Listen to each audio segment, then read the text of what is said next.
The City of Muskegon is looking into zoning reform. This video is a tool to help share the ideas that are being considered.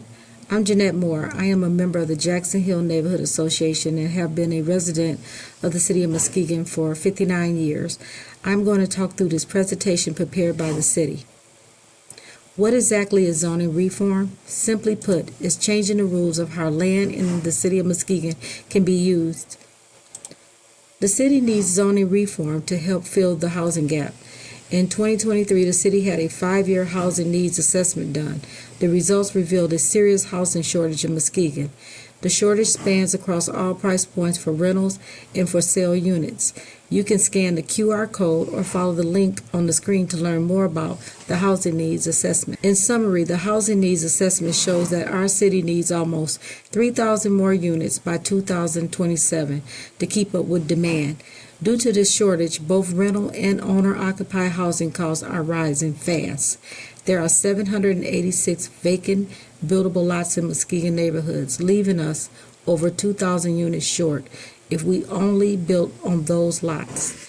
There continues to be a large number of apartment buildings and other developments being built around the city. The idea we're about to share on zoning reform focused mainly on our single-family neighborhood. The 3,000 needed units cover a wide range of price points.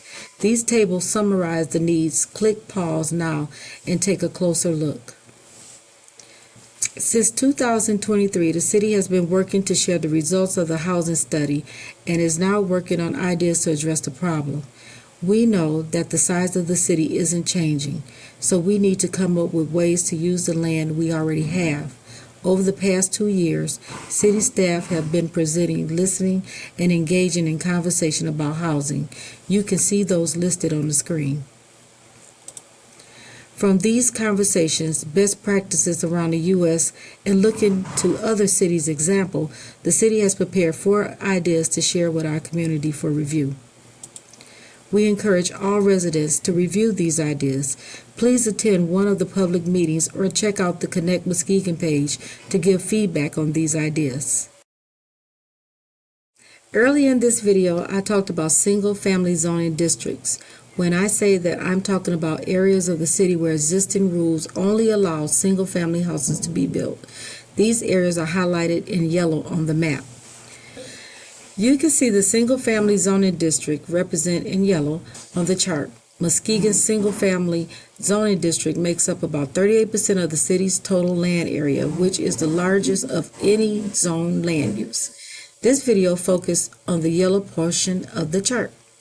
The table on the right highlights the 786 vacant lots throughout the city residential areas. About 25% are owned by the City of Muskegon, 5% are owned by the Muskegon County Land Bank, and the rest, nearly 70%, are privately owned. The ideas in this video talk about the entire 38% of single-family zones throughout the city. We're going to review the 4 ideas to help fill the housing gap. The ideas are: 1. Reduce minimum lot size requirements. 2. Increase housing choice. 3. Allow single-family houses to add units. And 4. Reduce or eliminate parking minimums. Idea 1 is to reduce minimum lot size requirements. This idea will adjust the rules to allow houses to be built on smaller lots. We currently have 3 types of zoning districts that allow for single-family homes throughout the city. This idea would condense these rules so all single-family areas have the same building rules. This table shows the current residential building rules and the new idea. The city is suggesting we replace the 3 different residential rules and instead have all residential areas follow the new R1, which matches our current R3. The biggest change is the reduction in the minimum lot size and minimum lot width needed to build a house. The new minimum lot width would be 30 feet and the minimum area would be 3,000 square feet. It's important to note that these are just minimum sizes. Larger lots will still be allowed. It is expected that a change like this would allow for various sizes of housing on more lots throughout our neighborhoods. As an example, you can see how these 4 homes on Larch Avenue have different sized lots, but still fit well together.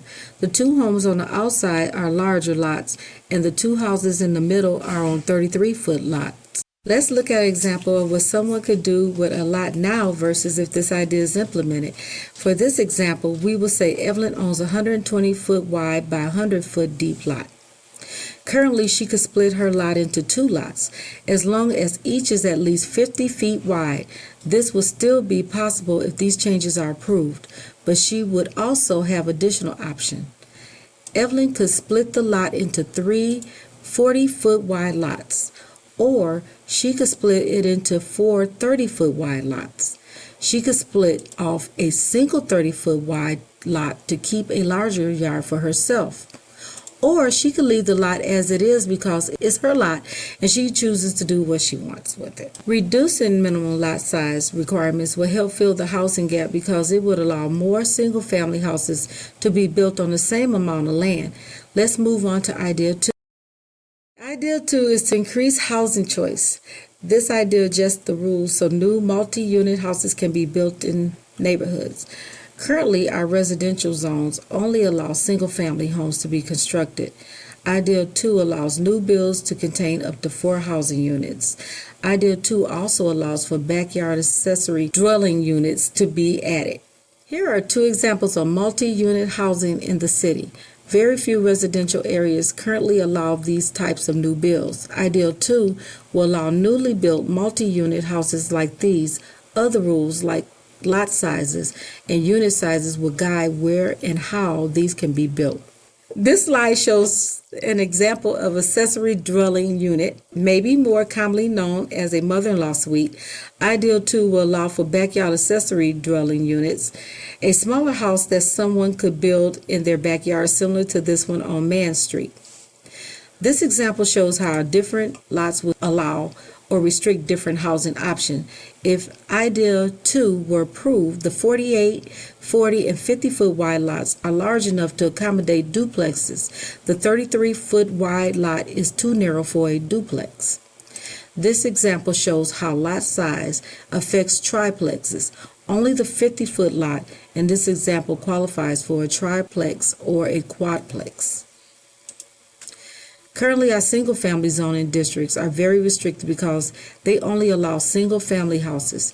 If we update the rules in these areas to allow other housing types like duplexes, triplexes, fourplexes, and accessory dwelling units, it will help fill the housing gap because it would allow for more new units to be built or added to one lot. Let's move on to Idea 3. Idea 3 allows single-family houses to add units. Idea 3 suggests adjusting the rules so that existing houses can add units more easily, amending design standards for various building types to make it simpler to add units to existing houses, ensuring that these rules will encourage housing that fits in the surrounding neighborhood.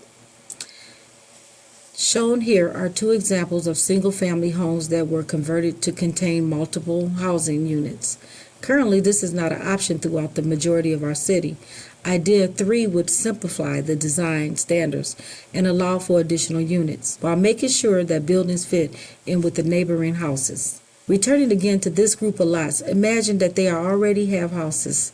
Not only would the lot sizes allow or restrict different housing options, as we saw in Idea 2, but the size of the house would also play a role in how many new units could be added to an existing house. The 48-foot lot and its house are large enough to split into 2 units. The 33-foot lot's house is big enough to change into a duplex, but the lot is too narrow. The 40-foot lot is wide enough for a duplex, but the house is too small. Finally, the 50-foot lot on the right and its house are large enough for a duplex. Looking at the same group of lots and houses, only 50-foot wide lots is large enough for a triplex or a fourplex. The 1,700 square foot house is only large enough to create 3 separate units. Allowing single-family houses to add units will help fill the housing gap because it would give homeowners the option to add more units to their existing homes. Let's move on to Idea 4. The fourth and final idea is to reduce or eliminate residential parking minimums. Currently, every new housing unit must have at least 2 off-street parking spaces. This rule was doubled in 2002 from the previous requirements for 1 space per unit. These parking rules greatly impact how land is used. Cars take up a lot of spaces, so driveways and parking lots reduce the land available for housing people. In addition to limiting the number of housing units that can be built, minimum parking requirements also affect the cost of housing. Even if parking is free to use, the cost of building and maintaining those spaces is included in the overall cost of rent or purchasing a house in Muskegon. The data shows that housing developments often need less parking than what is currently mandated. Reducing or eliminating this requirement doesn't mean that new housing won't include parking. Most projects will still have parking spaces. It simply means that developers will build only the amount of parking they consider necessary. The new building on the screen that we looked at earlier, both off-street parking spaces, even though they are located in areas that do not require them. Let's visit Evelyn again for example. Evelyn owns 2 vacant lots, one with an alley and one without, and she wants to build 2 duplexes. She knows that each unit in the duplex is small and will only need 1 parking space, but the city requires that she builds 2 spaces for each unit. The lot with the alley access has space for this and doesn't need much pavement. The lot without an alley is trickier. A larger pavement area is needed and there isn't much space left for anything else. If she only needed to build 1 parking space for each unit in her duplex, the amount of parking she knows she'll need, the project would be easier and less expensive. If there were no parking minimums, Evelyn knows she would build the parking anyway, but it would be nice to be able to repurpose the space if she or a tenant ever wanted to. Removing parking minimums will help fill the housing gap by reserving more land for housing and ensuring that the cost of building and buying housing is not limited by the cost of parking.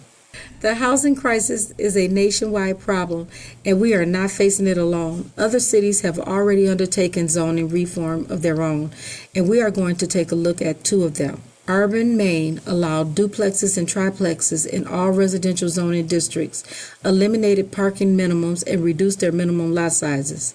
Those reforms increased their average capacity for housing units by 78%. Minneapolis, Minnesota allowed duplexes, triplexes, quadplexes, and accessory dwelling units in all residential zones, eliminated parking minimums, and reduced their minimum lot sizes. These reforms led to a drastic increase in housing supply, which allowed that city's rental rates to increase at a much slower rate than the rest of the state of Minnesota. These efforts also align with the large reduction in homelessness in Minneapolis, while homelessness saw a significant increase statewide. We just reviewed 4 ideas that the Planning Department has drafted to help the city of Muskegon fill our housing gap. As a reminder, we need 3,000 units to keep up the demand by 2027. These 4 ideas are just a few ways to help us reach that need. There are 10,600 properties in the city zone for single-family houses, and only 786 of those are vacant. It is crucial that our regulations do not remain as barriers to building new housing in these areas. Other cities that have taken this approach have seen success in filling their housing gaps and have seen other benefits resulting from zoning reform. Thank you for taking the time to watch this video. I hope you get the chance to attend the meetings or give your feedback online. Scan the QR code now to find more details about the zoning reform in the city of Muskegon.